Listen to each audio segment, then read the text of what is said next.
the first question. Analog multiplier circuit using the TI board. The first channel is set to frequency 1 kHz and 1 VPP. The second channel is having 10 kHz frequency and 2 VPP. So in this multiplier system, X1 is the input, X1, X2 is the input from the first channel, Y1 and Y2 is the input from the second channel, and Z1 is the output. Also Z2 is connected to the ground. Also X2 and Y2 are connected to the ground. We have a scaling factor which is connected to minus 10 volts. Minus 10 volts, right? So we have the output of this multiplied signal over here, which seems like this. Sin A into sin B. Let's move to the FFT of this.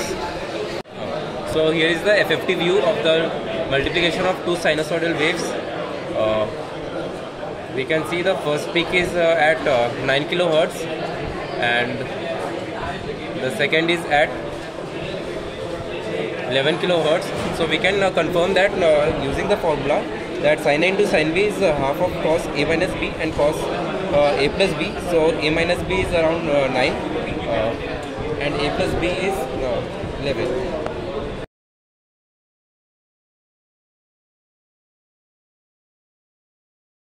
So for the second question, you have to implement a differentiator high pass filter. So I've taken in a differentiator here with the capacitor in the series and the resistor and the feedback. So to get a high pass filter, I've taken the values for the first and second input are 9 kHz for the amplitude 1 volt peak to peak, and the next one is 8 kHz and the amplitude 2 volts peak to peak. So if you take 9 volts and 9 kHz and 8 kHz, F1 plus F2 is 17 kHz and 9 minus 8, which is 1 kHz. So these two, the frequencies will come after the output of multiplier. But after giving the output of the multiplier to the differentiator, which is high pass filter, we have to just get the 17 kHz, because as per the cutoff frequency formula 1 by 2 pi into RC, so we generally took R as 10 kilo ohms and capacitor as 10 nanofarad. So after substituting the values of this R and C, we have got the cutoff frequency as 1.592 kHz. So as 1 kHz is less than the cutoff frequency, 1 kHz should not be come in the FFT of the two frequencies. So it just shows the 17 kHz. So after giving the two inputs here and creating the FFT of those two frequencies, we have got just one peak here, that is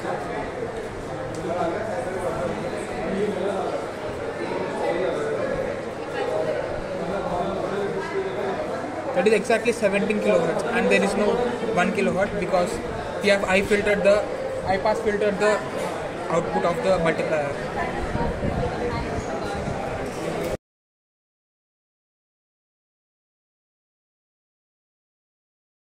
The blue wave is the output of the multiplier, and green wave is the output after passing through it high pass filter. After giving output of multiplier to the high pass filter, it will only give the dominant frequency, which is F1 plus F2. This is after F1 plus F2 frequency.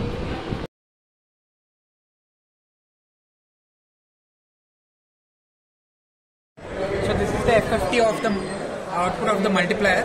So we have given two sine waves now. So one is of 9 kHz and 1 volt peak to peak, and other is 8 kHz and 2 volt peak to peak. And we have got two peaks here because of the two frequencies, which are F1 plus F2 and F1 minus F2. So for F1 minus F2, we will get 1 kHz. So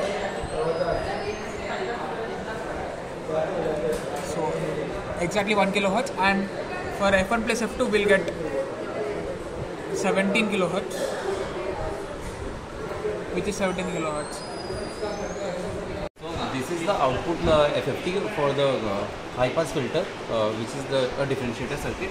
So we have already calculated the cutoff frequency, which was 1.592 kHz. So we should get only the F1 plus F2 frequency in the FFT, since this is the high pass filter.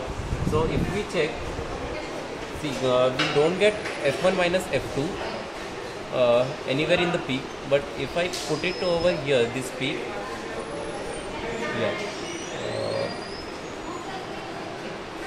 this is 17 kilohertz, which is f1 plus f2.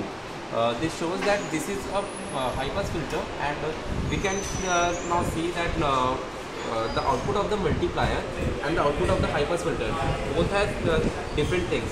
The multiplier has two frequencies, f1 plus f2 and f1 minus f2. The high pass filter has only one frequency, which is the higher frequency f1 plus f2. So hence we can conclude this is a proper high pass filter.